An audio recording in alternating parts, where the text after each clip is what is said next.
بسم اللہ الرحمن الرحیم۔ حضرات دیکھیں، میں آپ کو حقیقت بتاتا ہوں۔ یہ دعوت اسلامی کا المیہ کتاب ہے۔ یہ دیکھو پوربندر سے چھپی ہے۔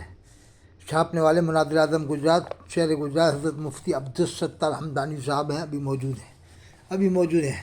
ان کا نمبر بھی لکھ لو آپ، 9824277786، اور دوسرا نمبر بھی ہے۔ فیضان سنت میری امت کے لیے تحفہ ہے، یہ صفحہ 97 میں انہوں نے لکھا ہے دعوت اسلامی میں۔ یہ لکھا نا، فیضان سنت میری امت کی تحفہ ہے، تاکہ آپ یہ نہ سمجھو کہ یہ جھوٹے واقعات نقل کیے ہیں۔ یعنی اس کے حوالہ صفحہ 97 میں یہ لکھا نا، میری امت کی تحفہ ہے۔ اب دیکھو آپ، یہ ہے فیضان سنت، یہ الیاس کی لکھی ہوئی کتاب ہے، الیاس قاضی کی۔ اب دیکھو اس نے لکھا ہے، اسٹارٹنگ اس کی خواب سے ہو رہی ہے، اسٹارٹنگ ہی خواب سے ہو رہی ہے۔ ایک بزرگ کا بیان ہے، اسٹارٹنگ ہے خواب سے ہو رہی ہے۔ بیان ہے کہ اللہ عز و جل کی قسم، میں نے یہ ایمان افروز خواب دیکھا ہے کہ اللہ کے رسول صلی اللہ علیہ وسلم سامنے سے اپنے دست مبارک میں ایک کتاب لیے تشریف لا رہے ہیں۔ دائیں طرف حضرت غوث اعظم ہیں اور بائیں طرف اعلیٰ حضرت ہیں۔ اعلیٰ حضرت نے حضور اکرم صلی اللہ علیہ وسلم کی خدمت میں عرض کیا، یا رسول اللہ، یہ کون سی کتاب ہے؟ حضور اکرم صلی اللہ علیہ وسلم نے کتاب دکھاتے ہوئے فرمایا، یہ فیضان سنت ہے اور یہ محمد الیاس قاضی کی طرف سے میری امت کی تحفہ ہے۔ یہ صفحہ 3 جو انہوں نے لکھا ہے نا، کہ یہ ایسے ایسے واقعات خواب کے لکھتے ہیں، خواب کے ایسے ایسے واقعات لکھتے ہیں۔ اب یہ دیکھ لو، ایک اور یہ خواب دیکھو، یہ بڑا آپ خود سمجھ جاؤ گے۔ صفحہ 7 یہ خواب کٹوا دیے پرانی میں سے، نئی میں سے کٹوائیں۔ پرانی میں جو تھے نا، یہ ابھی موجود ہے نئی میں۔ یہ تو میرے پاس ایک تھی کتاب، ایک کے پاس میں نے لے کے آیا ہوں، نئی میں کٹوا، ابھی کہ کٹوا دیے۔ مگر کیوں لکھے تھے ایسے خواب؟ توبہ نہیں کی، کلمہ نہیں پڑھا، نہ توبہ کی، نہ تجدید ایمان کیا، تو اس کا مطلب کیوں چھاپے تھے؟ جب کٹوائے تو چھاپے کیوں تھے؟ اب آپ خود سمجھ لو چھاپے کیوں جب کٹوائے تھے۔ اس کا مطلب خود ڈر گئے اور سمجھ گئے کہ ہم لوگ صحیح نہیں تھے، ہم لوگوں نے خواب ایسی۔ صفحہ 27 اہل اجتماع کی مغفرت ہو گئی۔ ایک اسلامی بھائی کا حلفیہ بیان ہے، قسم کھا کے بیان کرتے ہیں، میں شب برات 15 شعبان 1407 ہجری کو لانڈی کے قبرستان میں، اچھا بتاؤ قبرستان میں کہیں اجتماع جلسہ ہوتا ہے؟ لانڈی کے قبرستان میں، لانڈی کا قبرستان کوئی شہر ہے جیسے کوٹا کے قبرستان میں، جے پور کے قبرستان میں، لانڈی شہر ہے پاکستان، لانڈی کے قبرستان میں ہونے والے دعوت اسلامی کے اجتماع میں شریک تھا، مگر امیر کا بیان، فقیر اہل سنت کا بیان شروع ہونے میں تاخیر کے سبب میں اکتا کر چلا گیا۔ نماز فجر کے بعد سویا تو خواب میں حضور اکرم صلی اللہ علیہ وسلم کی زیارت ہوئی۔ آپ نے مجھ سے فرمایا، اے نادان، لانڈی ہی کے قبرستان میں آج رات جو اجتماع ہوا، اس میں جتنے لوگ آخر تک شریک رہے ان سب کو بخش دیا گیا۔ اگر تو بھی اس آخر تک شریک رہتا تیری بھی بخشش کر دی جاتی۔ یعنی اللہ کے رسول کی اس کو زیارت ہو رہی ہے، اور آپ دیکھ رہے ہیں کہ وہ لانڈی کے قبرستان میں اجتماع ہو رہا تھا، اس میں سے آ گیا تھا۔ یہ سب واقعہ پڑھو، صفحہ نمبر 27۔ پھر اور بھی خواب دیکھو، خوابوں کی بارات ہے ان کے پاس، یہ بھی خواب ہے، یہ خواب ہے پورا، یعنی خواب ہی خواب ہے، یہ بھی خواب ہے۔ ایک یمنی کا مدنی انکشاف۔ رمضان مبارک کا واقعہ، ہم چند اسلامی بھائی مدینہ منورہ میں ایک جگہ کھڑے تھے کہ ایک یمنی بزرگ نے آ کر سلام کیا، نہایت پراتفاق طریقے سے ہم کو دیکھ کر بہت خوش ہوئے، اور انہوں نے ٹوٹی ہوئی انگلش میں پوچھا، آپ لوگوں کے امیر کہاں ہیں؟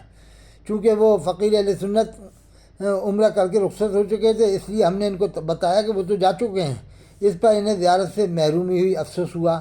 اب انہوں نے اپنے آپ کو مسجد الحرام میں پایا، خواب میں مسجد الحرام میں اپنے آپ کو پایا کہ اللہ کے رسول صلی اللہ علیہ وسلم تشریف لائے، میرا ہاتھ پکڑ کر مجھے کعبہ شریف کے دروازے پر لائے، اور کعبہ شریف کا دروازہ کھل گیا، میں اللہ کے رسول کے ساتھ اندر داخل ہو گیا۔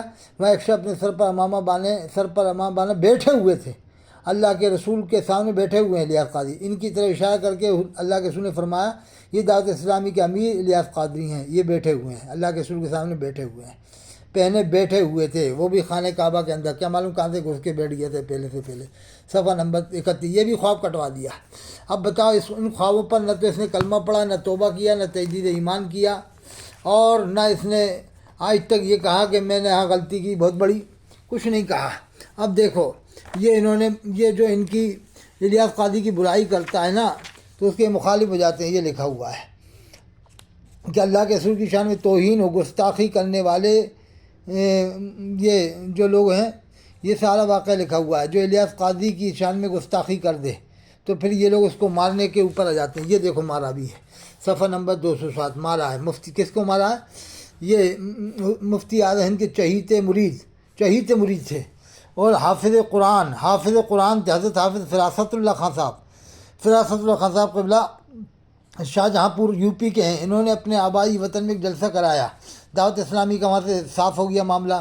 اس کے بعد دعوت اسلامی والوں نے ان کو پکڑ کر کے خوب مارا. یہ لکھا ہوا ہے، پاکستان سے حکم آنے پر، اپنے اتار آقا کا پاکستان سے حکم آنے پر شاہ جہاں پور کے اتاریوں نے نہایت ضعیف عمر رسیدہ بوڑھے شخص حافظ فراست اللہ خان رضوی کے مکان پر حملہ کر دیا. گھر کے اندر گھس کر تمام افراد کو لاٹھی اور ڈنڈے گھوسوں سے مارا.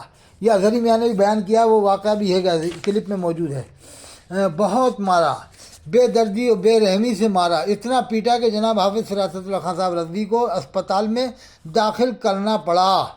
یہ واقعہ ہے صفحہ نمبر 208 پر. یہ فیضان سنت، یہ آپ فیضان، یہ دعوت اسلامی ہے، دعوت اسلامی، یہ اس میں دعوت اسلامی کے قلمیہ، یہ کتاب کا پتہ ہے، یہ آپ منگوا سکتے ہیں، فون نمبر موجود ہے.